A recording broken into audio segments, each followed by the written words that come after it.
புனித ரமலான் பண்டிகை கோவையில் இஸ்லாமியர்கள் உற்சாகமாக கொண்டாட்டம்.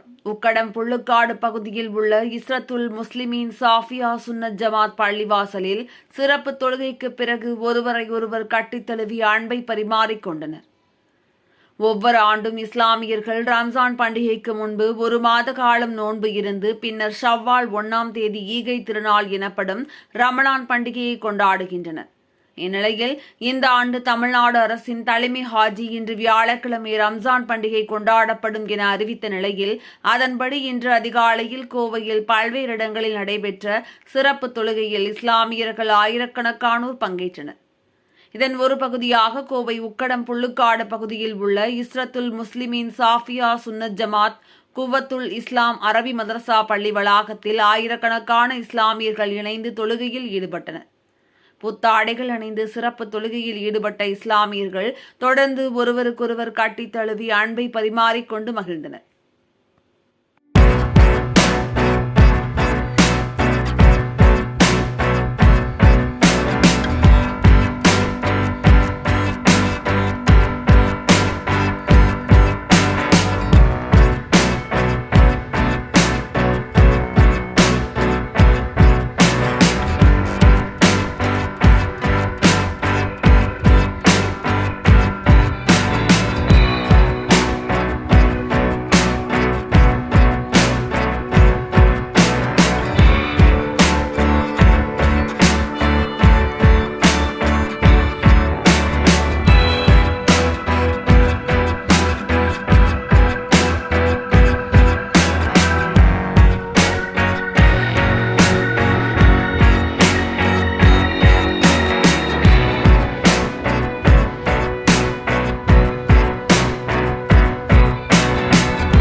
அஸ்ஸலாமு அலைக்கும் வரஹ்மத்துல்லாஹி வபரகாத்து.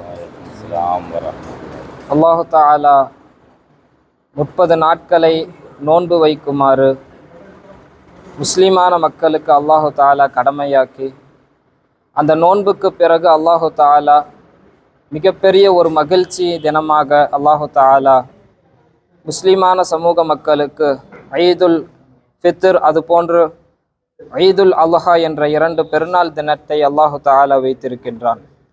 இந்த 2 பெருநாள் தினத்திலுமே கூட தாங்கள் மட்டும் சந்தோஷமாக இருப்பது அல்ல, ஒட்டுமொத்த ஏழை எளிய மக்களுக்கும் உதவ வேண்டும் என்பதே இந்த ஈதுல் ஃபித்ரினுடைய மிக முக்கியமான பெருநாள் தினத்தினுடைய கொண்டாட்டமாக இருக்கிறது.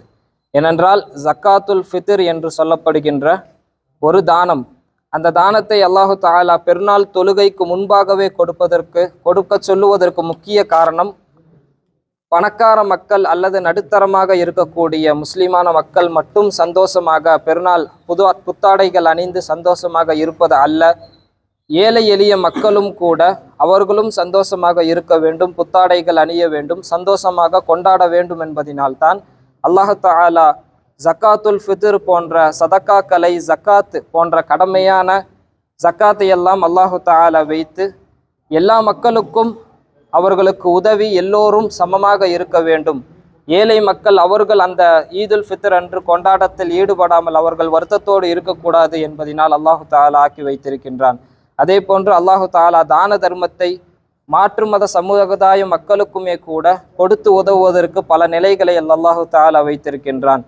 தான தர்மம் என்பது அல்லாஹு தஆலா மிகப்பெரிய, உங்களுக்கு பிடித்ததிலிருந்து நீங்கள் கொடுங்கள் என்று அல்லாஹு தஆலா சொல்லுவதின் மூலமாக ஒட்டுமொத்த மக்களும் அவர்கள் எந்த ஒரு கவலையும் இல்லாமல் நல்ல முறையில் உணவு ஆடைகள் உடுத்தி அவர்கள் சந்தோஷத்தோடு வாழ வேண்டும் என்ற நல்ல நோக்கில் அல்லாஹு தஆலா இது போன்ற கடமைகளை நமக்கு இஸ்லாமிய மக்களுக்கு வைத்திருக்கின்றான். உலக மக்கள் எங்கெல்லாம் முஸ்லிம்கள் நோன்பு வைத்திருக்கின்றார்களோ அவர்களுக்கு அனைவர்களுக்கும் ஈத் பெருநாள் நல்வாழ்த்துக்கள். தக்கபல் அல்லாஹு மின்னா வ மின்கும். அது போன்று அல்லாஹு தஆலா எங்கெல்லாம் முஸ்லிம்கள் மக்கள் அவர்கள் கஷ்டத்தோடு இருக்கின்றார்களோ அவர்களுக்கு அல்லாஹு தஆலா எல்லா வகையிலும் அல்லாஹு தஆலா பாதுகாப்பையும் உதவியும் அல்லாஹு தந்தருள் புரிவானாக. ஒட்டுமொத்த மனித மக்களும் அவர்கள் நல்ல வாழ்வோடு அவர்கள் நல்ல முறையில் இந்த உலகத்தில் வாழ்ந்து அவர்கள் இறைவனிடம் சென்றடையக்கூடிய நல்ல நசீபையும் அல்லாஹு தஆலா தந்தருள் புரிவானாக. வாஹிரு தஅவானா அல்ஹம்துலில்லாஹி ரப்பில் ஆலமீன். அஸ்ஸலாமு அலைக்கும். அஸ்ஸலாமு அலைக்கும் வரஹ்மத்துல்லாஹி வபரகாத்துஹு. ஏக இறைவனின் சாந்தியும் சமாதானமும் நம் அனைவர் மீதும் உண்டாகட்டுமாக என பிரார்த்தித்தவனாக, இன்று உலக முஸ்லீம்களுக்கெல்லாம் மிகவும் சந்தோஷமான ஒரு ஈது பெருநாள், ஈதுல் ஃபித்ர் என்று சொல்லக்கூடிய நோன்பு பெருநாளை 30 நாட்கள் விரதம் இருந்து இறைவனுக்காக பசித்து தங்களுடைய உடல் உறுப்புகளை தானம் செய்தவனாக, எல்லா விதமான மனோ இச்சைகளையும் அடக்கி நோன்பு பிடித்து அந்த நோன்பை துறந்து இன்று ஈதுல் ஃபித்ர் என்ற பெருநாளை கொண்டாடி சந்தோஷமாக மக்கள் வாழ்ந்து வருகிறார்கள். இந்த அடிப்படையில் வரக்கூடிய பாராளுமன்ற தேர்தல் நடைபெற இருப்பதால் நமது நாட்டில், இந்தியாவில் மனித நேயமும் மக்கள் மனசாட்சியோடு வாழக்கூடிய இந்த திருநாட்டில் எல்லா மதத்தினரும் சந்தோஷமாக வாழ்வதற்குண்டான ஒரு ஆட்சியை இந்த திருநாட்டில் நம்ம அனைவரும் சேர்ந்து உருவாக்கிட வேண்டும் என பிரார்த்தித்தவனாக விடைபெறுகிறேன். நன்றி. அஸ்ஸலாமு அலைக்கும்.